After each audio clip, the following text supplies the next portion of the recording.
he got a massive payout from his dad. And I think his dad said, just so you know, I'm not going to bankroll Meghan. This was just before Megxit. So I think money really played a part in it. I mean, particularly the comments about their then unborn son's skin colour, which sort of catapulted the royal family into this racist row that went across the world. Hello and welcome to this True Royalty original programme with me, Lawrence Llewellyn-Bowen. On this show, we're discussing the estrangement between King Charles and Prince Harry and asking, where did it all go wrong? Joining me in the studio to unpack their relationship rift is the Mail on Sunday's editor-at-large Charlotte Griffiths and Vanity Fair's royal correspondent and author Katie Nicholl. Well, very, very lovely to see you both. So this is something I think that has had the world absolutely salivating over. This is just, it's so extraordinary, isn't it? Because here we have two people on whom we put so much of ourselves and it's all going wrong. What do we know, Katie, about the latest visit? So last month, Prince Harry organised a meeting, or a meeting was organised with his father. How did it go, Katie? Well, could we just say before we just go into this meeting that it is because of Charlotte that we knew about this meeting, because she did break an amazing scoop in the Mail on Sunday with a picture of Harry's head of comms meeting the King's head of comms, which led to this global speculation about a meeting. So well without done, you, Scoop lady, of the year. Without you, Scoop of the year for that scoop one. of the year for that. But indeed, the meeting did happen. We were not sure whether it was going to. Apparently, it was all in the King's diary at the very last minute, because he had a busy schedule. He'd come down from Scotland to have a day of engagements, investitures, awarding OBs, you know, kingly-like things to do, king stuff to do. And Harry had made himself available, and this meeting was slotted into the diary at the last minute. And when you consider that they hadn't seen each other in person for 18 or 19 months before that, that was when Harry had flown over unexpectedly and actually against the King's wishes from LA to the UK to see his father when he'd announced he had cancer. And that meeting was 30 minutes or so. I think actually a little bit less. This was nearly an hour, which suggests that rift is possibly thawing. Going in the right direction, Charlotte. Well done, by the way. I mean, your intelligence of this meeting, does it go so far as to know what was in the sandwiches? Or, 'cause it was a tea meeting, wasn't it? It was a tea. They went to the Royal Overseas League, which is famous for fostering international friendship. And nothing is done by accident with members of the royal family. So I have to say, I think that was probably very much deliberate. And it was in July. And his team, Harry's team, had made contact with the King's team and for once hadn't been rebuffed. And a meeting was organised between two people from Harry's team, one from America and one from the UK, and with Tobin Andre, the King's communications chief. And Tobin arrived carrying a bottle of, I don't know if it was wine or something else, from Berry Brothers, which it was a gift for Harry and his team. And, of course, King Charles was the patron of Berry Brothers. So we thought, OK, this is all going in the right direction. There's quite a lot of symbolism going on there, isn't it? Symbolism. I mean, it's quite kind of filmic in a way. Yeah. But well done you, Miss Marple, on putting all the bits and pieces together. Yes, I did. I did know in advance. And then what happened was the meeting took place and I thought, well, does that actually mean anything? I labelled it the royal rapprochement. And we definitely thought it meant a lot because there were complete non-speakers between the two parties. And then what happened was a couple of months later, the meeting between Charles and Harry absolutely took place. And my sources are now saying, look, we didn't let on too much at the time, but of course that's what it was all about. There was a lot of symbolism, and I think we all got very excited. I think the nation is ready for the next chapter. You know, it can't be doom or gloom the whole time. And Charles has got cancer and everybody wants to see him in some way reconciled with his son. I say everybody, possibly not Prince William. We'll get to that bit a little bit later, because yes, there is that. But so, Katie, because I think let's go right back to the beginning. I mean, where is all this coming from? Let's just revisit the rift before now, which we can now do with only like a sort of little sense of hope on the horizon. But this is Where did it all start? Where did it all start? I think actually, surprisingly, for a lot of people, because the royal wedding in 2018 was such a great success and everyone seemed so optimistic about it. It actually wasn't that long after the wedding that I was getting stories about Meghan having been quite difficult in the run-up to the wedding. Queen hadn't been terribly happy about how she was behaving. Tiaragate, the story of Tiaragate came out where, Harry and Meghan had both been very difficult about the tiara that Meghan was going to wear. That had upset the Queen. Meghan had wanted to wear a specific tiara, but the Queen... Yes, and the Queen but again, said there's a lot no. of symbolism attached to all of these You tiaras. can't just have any tiara you want. I'll You have get that the one. tiara the Queen decides to give you. It's not a case of, as Harry had said, what Meghan wants Meghan gets. On that occasion she didn't. But so all these stories sort of have started to seep out, and a different narrative is filtering into the press. And then Harry and Meghan had gone and done a big tour of South Africa. I was on that tour with them. And I think just at the point we thought, maybe everything's okay, Harry ended that tour with a really snipey attack on the media, making it very clear his disdain, particularly for the UK media and their treatment of Meghan. And it was very clear once a documentary with Tom Bradby had come out just after that Africa trip that actually he was really unhappy. And Harry, for the first time, spoke about him and William being on different paths, which was a pretty bold and significant statement to make. That prefaced Harry and Meghan's decision to leave, which, while they may have considered it very calculated and carefully thought out and spelled out over a beautifully lavish new website, in fact took the late Queen by surprise, Charles by surprise, absolutely shocked William. And they executed what's called Megxit. I'm not sure it's entirely fair. I think it was a joint decision to leave, but they executed a very abrupt departure from the UK. So, Charlotte, there's this sense of sort of, cracks beginning to spread. They do kind of seem to be coming from one place, don't they? They do. It's Harry is very defensive towards Meghan. He's very protective towards Meghan.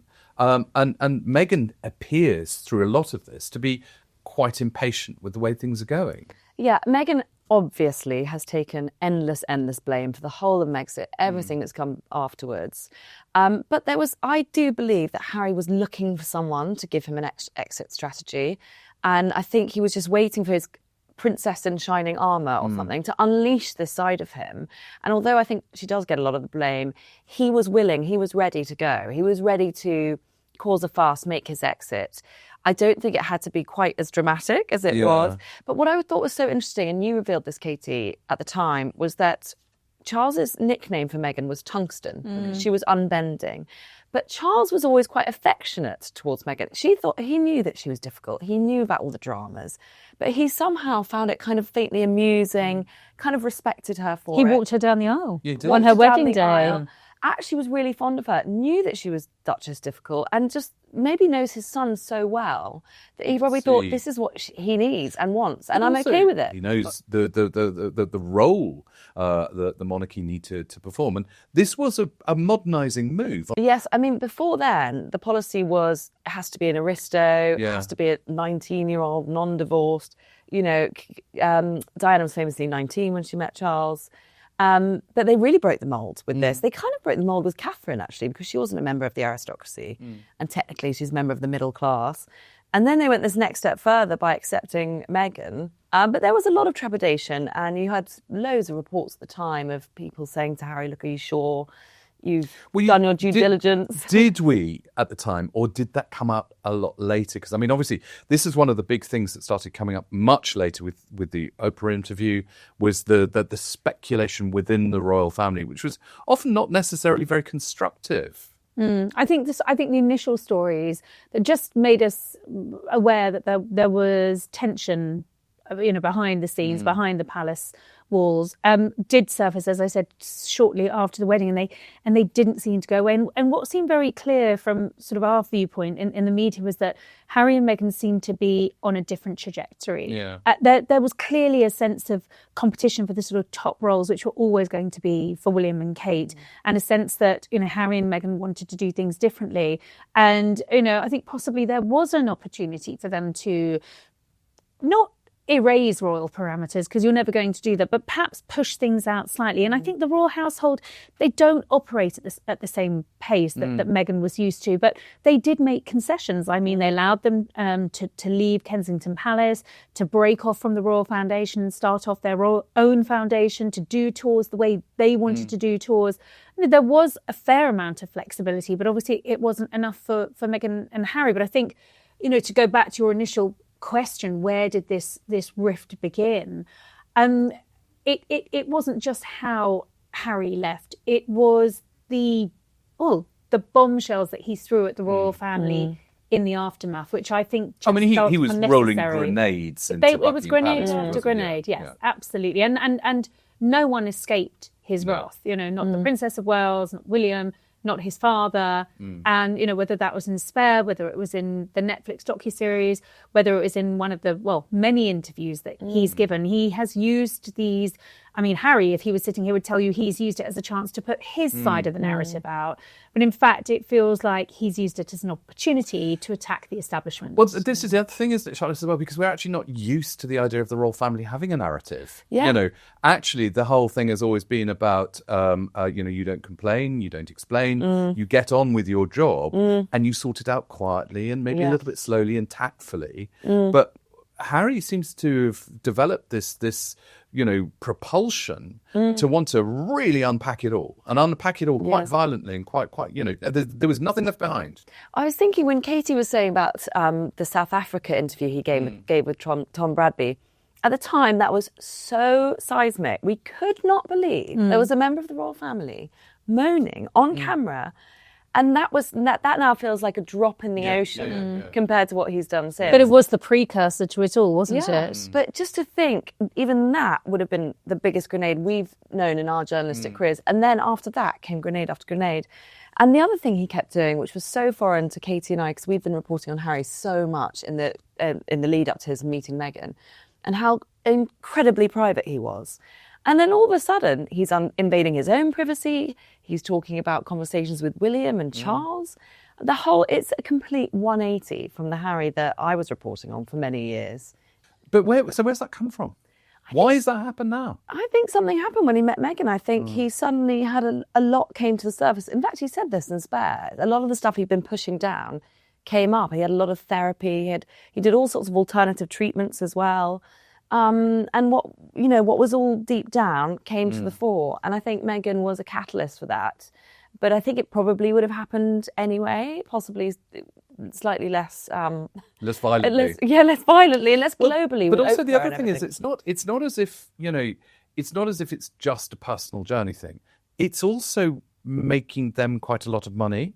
It's also making a lot of other people a lot of money as well. I mean, this is one of the sad facts, is that actually all of this negativity, all of this rift itself has kind of become a multi-billion-dollar industry in its own right. It's about selling everything behind it. Yes. There's a lot of people that would probably be very, very sad if it ever got resolved.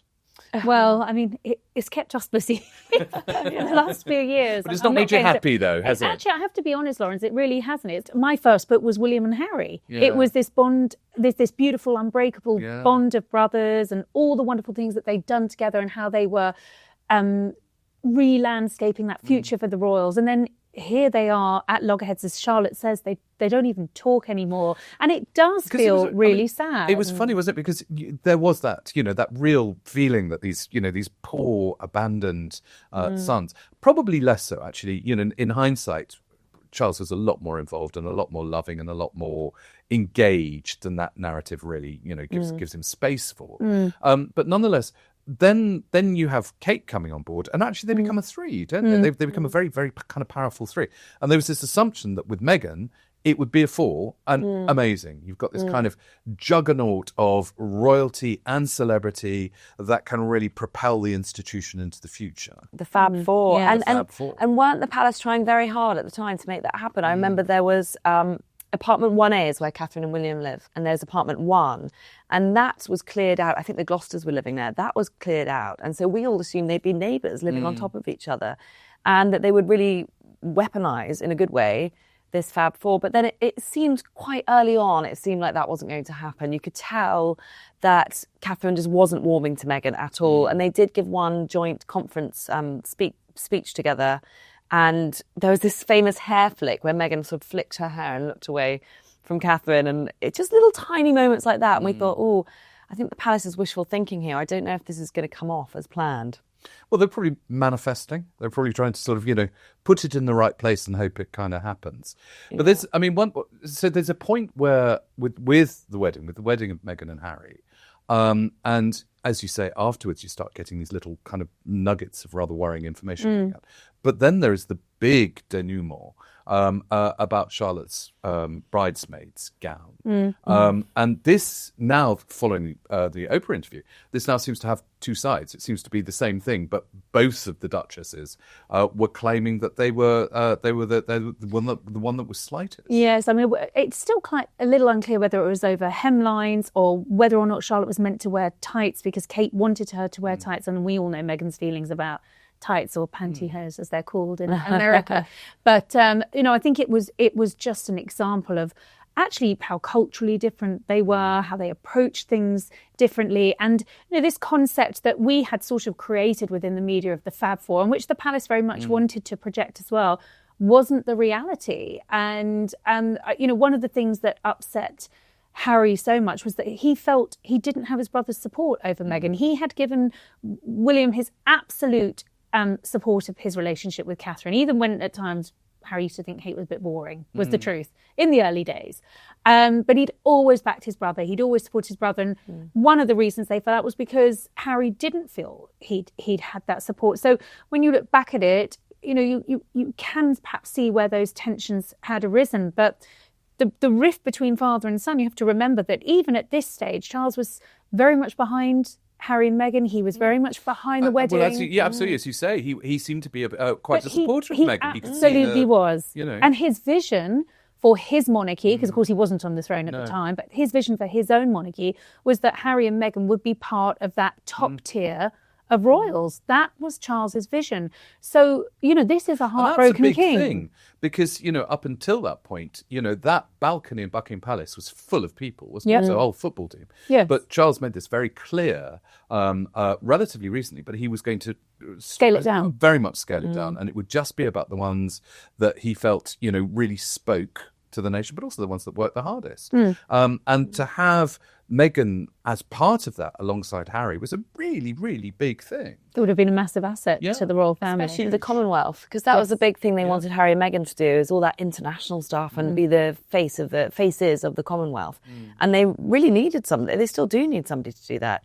And when various royals have been ill in the aftermath of all this, we realised the slimmed down monarchy was actually slimmed down too much, and they hadn't accommodated for losing another two. Yeah. So when did it specifically, do you think, start rankling with Charles? So there's Harry. He's decided that he's going to basically not fulfill his duty. I mean, there's a lot of ways of putting it, but this is what he was born to do. This is what he was raised to do. This is what we as a country have paid him to do, effectively. He has decided that he's not going to do that. And, okay, you can put a kind of a romantic gloss on that, and you can say, okay, isn't that lovely? But when did that become something that Charles went, okay, right, there's a line here, and he's gone too far? I think it could be the money, because when Harry decided to leave, he got a massive payout from his dad. And I think his dad said around that time as well, just so you know, I'm not going to bankroll Meghan. This was just before Megxit. So I think money really played a part in it. And then Harry said in Spare, it was partly about the money, but also because my dad didn't want to be overshadowed by Meghan. He'd been overshadowed by Diana, and he didn't want to be overshadowed by Meghan. I think the king would dispute that. But I do think money played a part. I think Harry wanted too much from his father and too much a budget. And Charles, as we know, is very financially conscious. Well, also very focused on responsibility, and also very focused on how things are going to look. He wants things to be modern. He wants to move things forward by all means. But I think he's got a strong sense of not wanting to throw the baby out with the bathwater. Yeah. And suddenly having a Duke and Duchess who are getting up to what they got up to on Netflix, doing these incredibly commercial things. I think it predates Netflix. I mean, if I was to sort of identify the moment where I think, look, I think Charles was very disappointed, as was the Queen, that Harry had chosen this route rather than sticking with the family. Making it work. Being William's wingman. That was the long-term plan. Exactly. And supporting his grandmother and then supporting his father. I mean, that was the plan. And they'd also, I mean, the firm, in inverted commas, which is such an irritating term, but, the royal household had made, quite considerable concessions. And there'd been a lot of negotiation specifically for Meghan's role as well. It's not as if they were closing themselves off and saying, no, we're not, they weren't. So I think it was a great sense of disappointment, but I think that disappointment turned to anger at the point when, well, it was Meghan who sat down with Oprah, but of course Harry came in on that interview. And it was the comments that were made there. I mean, particularly the comments about their then unborn son's skin colour, which sort of catapulted the royal family into this racist row that went across the world and suddenly sort of put the royal family and, in fact, I would say Britain under the spotlight for being a sort of racist institution, a racist country. I mean, you very rarely hear the royals fight back. You talked about never complain, never expand. It has always been the mantra. But actually, this was so damaging that they did feel the need and to they put out a very, very, for them, very forceful statement. They did. But very carefully crafted statement, suggesting that, they were very sad that the Duke and Duchess felt this way. Yes. But that actually, they pointed out that recollections may be different. Yes, that actually recollections perhaps, may vary. And actually interpretations may vary as well. Absolutely. And, I think what also made them so terribly upset about that episode was that having seen the damage that it caused, Harry had the opportunity to rectify that when he sat down again with Tom Bradby, and he chose not to. Yeah. And I think there's just a sense of feeling epically let down.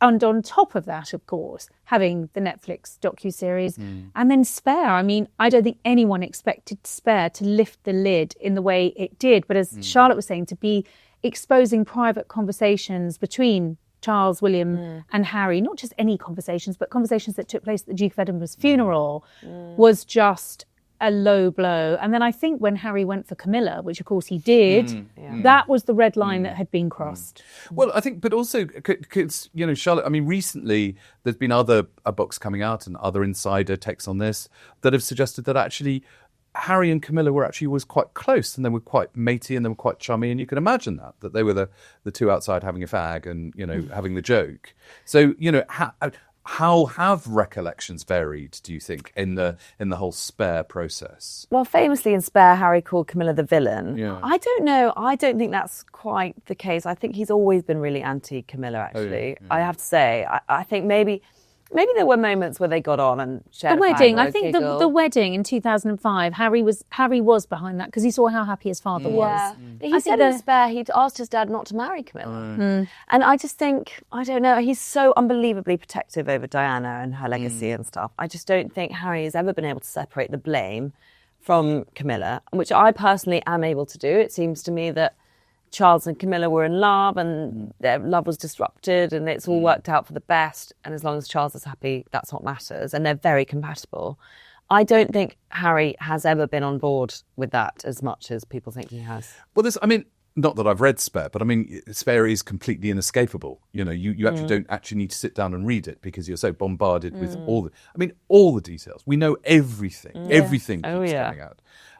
But there is this real sense throughout that whole book that he is not just lifting a lid a little bit. I mean, it's Pandora's box. It's absolutely... He's blown the lid off, hasn't he? Absolutely blown the lid off and thrown the lid away. On an institution that the Queen did so much to retain that magic, that sort of veil of mystery that enveloped the royal family. You can't let too much daylight in. You can't.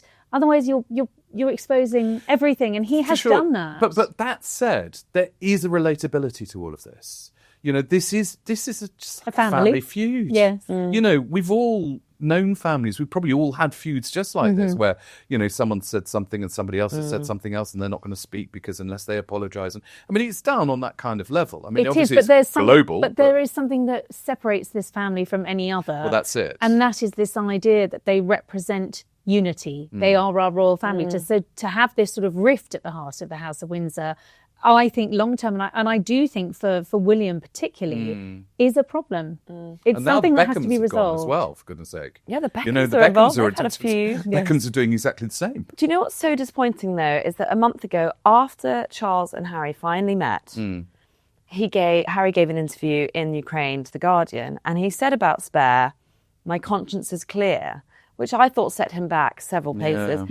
Because what he said was, how he justified Spare was, he said he was systematically going through all the negative stories about him over the years and responding to them and setting out his argument. But I think it went beyond that. I think he plucked out stories that we'd never heard about before. I mean, I would say one thing is that other than being a bit down on Camilla in that book, he was actually quite nice about his father in a bit of a backhanded compliment way. He'd say, "My father wasn't very good at showing affection, but it's not his fault." Notes. He tried his best. He tried his best. I love this kind of, he left very supportive notes. Yeah, on his pillow at night. Now, actually, I mean, that sounds a bit but actually, I wouldn't mind a supportive note from the king on my pillow. I think that's quite really nice. Sweet. I think it's rather nice. And, actually, does that not show Charles understanding himself? And that actually, he's not going to be that kind of, dad that goes out there and gets all hunky and stuff like that. So he's being thoughtful and quite poetic in a way. Yeah, which is very on brand for Charles. He's such an intellect. He's very well read, and he only knows how to show affection the way he knows, and he found a way, and it was writing little love notes to his son on the pillow. I mean, I think it's lovely. It came across really well. Such a shame that Harry sort of rode back on the whole thing. Well, let's talk about this bit because I thought the whole Ukraine thing was lovely. And I think that suddenly gave me, and I think a lot of people, a sense of, this is Harry being Harry. Finally, we've got Harry being Harry. And he wasn't, he didn't seem to be as, aware of where the cameras were. And he was a lot more relaxed and he was just getting on and doing his thing. And straight, bouncing off the back of the fact that they had this meeting, it felt like we were beginning to move in the right direction. Yes, I think so. I mean, it was sort of billed as a quasi royal tour in the press. I mean, it was quite significant. I mean, it was 4 days. He wasn't here for a court case, so that was refreshing. He was here to do philanthropy. Yeah, and to see him do his job. Yes, and to see him and actually what he loves and what he does best.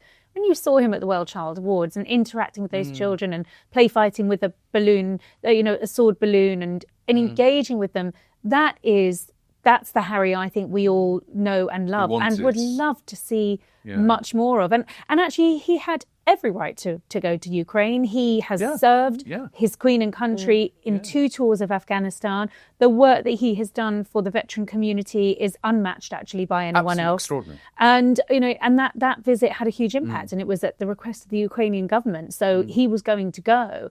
I completely agree with you, Charlotte, that by making that comment about, that he feels vindicated by Spare and doesn't regret any of it was just, it's classic Harry. It's like 1 step forward, 10 steps back. He just didn't need to say that. Maybe we should learn not to ask difficult questions. Keep it.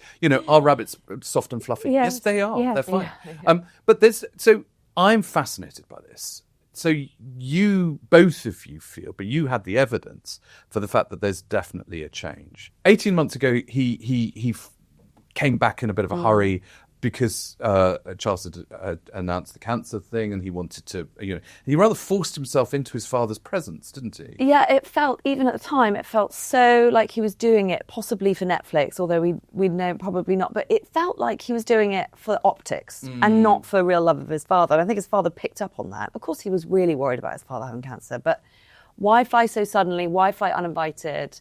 He was let in for 45 minutes. Why not do it in secret? Yeah, exactly. I thought the whole thing felt really forced, and it fell very flat, and it did his reputation no good. Even flatter, because then he was here this year, trying to get to the bottom of this enormous court case where he's trying to get royal protection, isn't he? He's trying to get money to be protected round the clock, whenever he wanted. Blue lights, and yet this is about blue lights. Absolutely, of course. And don't forget, he is, having been on active service, he must be a phenomenal security risk. Because also in Spare, he rather foolishly said how many Taliban he killed. He put himself at risk by making that comment, which was stupid on his part. The royal family is an institution that is paid for by the British taxpayer to do a job, and this is something when you're a working royal. When you're a working royal, and Harry is not a working royal, and this is the very, very important point that needs to be made, and. The point that also needs to be made is that he wasn't being stripped entirely of his royal protection. It was just going to be assessed on a case-by-case basis. He didn't have that automatic right to it. Now, he didn't just go to the High Court. He went to the Court of Appeal over this. I mean, Harry is like a dog with a bone. He does not let it go. And he lost, and he described it as a classic establishment stitch up. I mean, that would have infuriated the palace. And he gave a big interview afterwards to the BBC, that was it, which was even more infuriating to the palace. This is the thing, is it just sort of said, he's very good at making it worse. And then he was caught on someone's Ring doorbell camera. But I actually found that moment really sad, because he was looking for his friends, the Vaughan family. Yeah. And he'd been so cut off that he didn't know where they lived anymore. They'd long since moved out. But you're right about the security. It just showed... Hold on a minute. I mean, you can just wander around streets of Fulham. So exactly. Fine. So what's the problem? But I would say one thing is that, was this not a kind of a line in the sand? Was this not a sort of a last-ditch thing from him, begging for the kind of attention that, he felt he deserved by having this sort of presidential security cavalcade going on around him?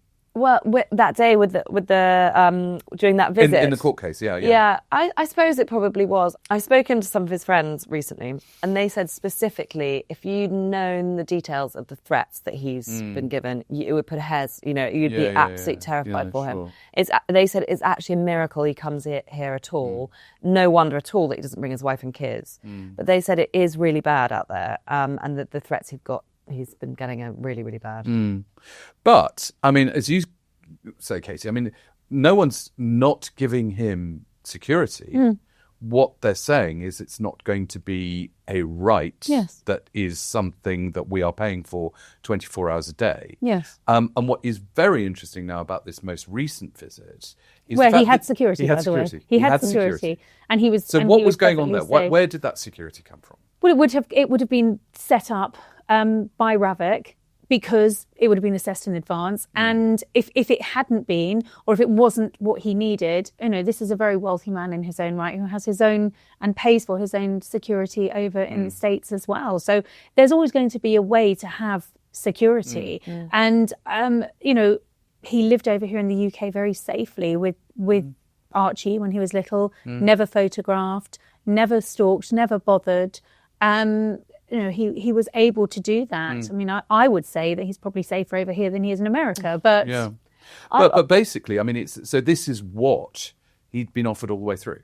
This kind of needs-driven security was actually exactly what the palace were offering. So he's obviously now, for this visit, getting it and decided that that's enough. But this is what drives him mad. Okay, so he was here for 4 days and he only got that security on day 1. Right. What happened was, this is what I've just been told, is that the Met Police got in touch with him and they said, look, everyone knows you're going to the Well Child Awards and there are children involved. So we have decided we're going to offer you security for that event and that day. And Harry apparently thought, oh, great, this is it. This is the new era. And then it all disappeared. He had nothing in Nottingham. He felt very alone. He felt completely exposed. And he kind of got incensed again because he felt he didn't have that security. And I think that's what he's guarding against, this lack of control. They decide when he's got a day, but not tomorrow. And maybe the next day, but also, not the day after that. I mean, they decide because we're paying for it. They are our employees in a sense, in the same way that the king is. And if Harry wants to come over with his children and his wife, then that's one of the things he's given up. By stepping down as a working royal, it's not just not being up on that balcony at important occasions. You don't get those privileges. He's lost that. But it's not all doom and gloom. And back to your scoop, there is obviously something that has changed. He feels as if, to me, it feels as if he's getting a kind of a different take. He's getting different advice. It's a bit less combative. It's a bit less kind of, well, this is how it happens in LA. And actually he's being a little bit more reasonable. Do you think he's being a little bit more thoughtful about it? Absolutely. He's hired some very different people. And this all goes back to September 2024. And I reported on it at the time and we called it Operation Bring Harry In From the Cold. But that's what it was. It was a 3-year strategy. It began a year ago. It took exactly a year to get to September 2025 for the result, which was finally a rapprochement meeting. But it all started in 2024, and he did away with all these Hollywood experts, and he'd had all sorts of different teams. Each one had ended badly because in America, they don't understand what it's like to be a royal. It's a very strange, unique thing. Actually, really only we Brits kind of understand it, which I think is also part of the reason. Well, I think we understand Meghan that we're has never trouble. going to completely understand it. So we can't write it down. We can't turn it into a science. We've just got to do it a bit instinctively. Exactly, and then But you can imagine these kind celebrities. of enormous PR machines, these mechanisms that look after the Kardashians and Winfrey and all. They're not going to get what it is to be the Duke of Sussex. Yeah. I think he's also realised he's come up against the institution, whether that's the royal family, the High Court or the Court of Appeal. And he hasn't got what he wanted at the end of the day. So at some point you've got to say, OK, I need to change strategy here. And I think that's what he's done. Oh, and he read his polls as well. I forgot this, but in 2024, he finally read his own opinion polls for the first time. Apparently he was devastated. Yeah. And so he thought, right, I'm going to tear up whatever I've been doing. I'm going to start again from scratch. That's powerful, I think. That feels as if, it really is going in the right direction. There also feels a little bit as if he's kind of leaving Meghan to do Meghan and Meghan to do America and, the lifestyle brand and the jam. And that's what she'll continue to do. I think he'll come over here on his own again in the not too distant future. I mean, he's got the big Invictus Games. It's 27. Invictus, he'll be over. He'll be over for that. He'll be over certainly before then. I think, we've seen Meghan and Harry's sort of strategy. It's like divide and conquer. She's doing her thing. He's doing his thing. He's focusing on philanthropy and he's focusing on sorting this rift out with his family because, as he said in that BBC interview, he doesn't know how long his father's got left. And he also knows that proximity to the king, to the royal family, and I hate to sound cynical here, but there is an element of that being the meal ticket. That's, that's what sets him apart from everyone else in America, being the Duke of Sussex. But this is about Charles and Harry, but there is another player in here as well, which is William, because it is obvious. And William's very good at kind of, not doing a Harry, but you can see that there is tension between Harry and William. Yes, I mean, the only other time William did a Harry was when he had an outburst and he said, we are very much not a racist family. And that was after the Oprah interview. And I know from my friends and our mutual friends that in the build-up to the Oprah interview, William was actually in tears, went off his food. He was really in bits. He wasn't angry. He was really grieving. And I think the big betrayal he feels is that Charles knew that. Charles had to really look after William. He was broken. He'd lost his mother and now he's lost his brother. And then what he finds out is that his father has reconciled with Harry, or at least had a meeting. So he feels a sense of betrayal. He feels a real sense of betrayal, and he feels that it was against his blessing, against his wishes. And, he's not a happy man in the aftermath of that rapprochement. Because also in Spare, Harry is quite personal about Kate, as well as being personal about Camilla. But that's one thing. There's one thing to be horrid to you, but horrid to the person you love. And to his brother. I mean, he paints a picture of two brothers who basically were at war the whole time and weren't all at all that we close. hoped wasn't happening. We hoped that there was this, as you say, this bond, this wonderful kind of link between the two. But I'm sorry, there undoubtedly was, and to borrow the late Queen's phrase, recollections may vary. I've done tours with the brothers, spent a lot of time watching them together in their military training, and that there was a closeness between them. To suggest that, they fell out over who got the bigger room at Balmoral or this or that. I just think is focusing on the petty and not looking at the bigger picture. And, he credits Meghan for getting him on the straight and narrow and getting him into therapy. Actually, the person who suggested he should have therapy to help get over the loss of his mother was William. William doesn't take any credit or get any credit in the book. So it's very much a one side of the story. It does feel as if we all need to get to the point where we move beyond Spare. And as you say, it was a nightmare that he actually brought Spare up in Ukraine, because that was all going so well. And actually, it's not as if we're back to square one. No. But, there's definitely, as you both said, 2 steps forward, 1 step back.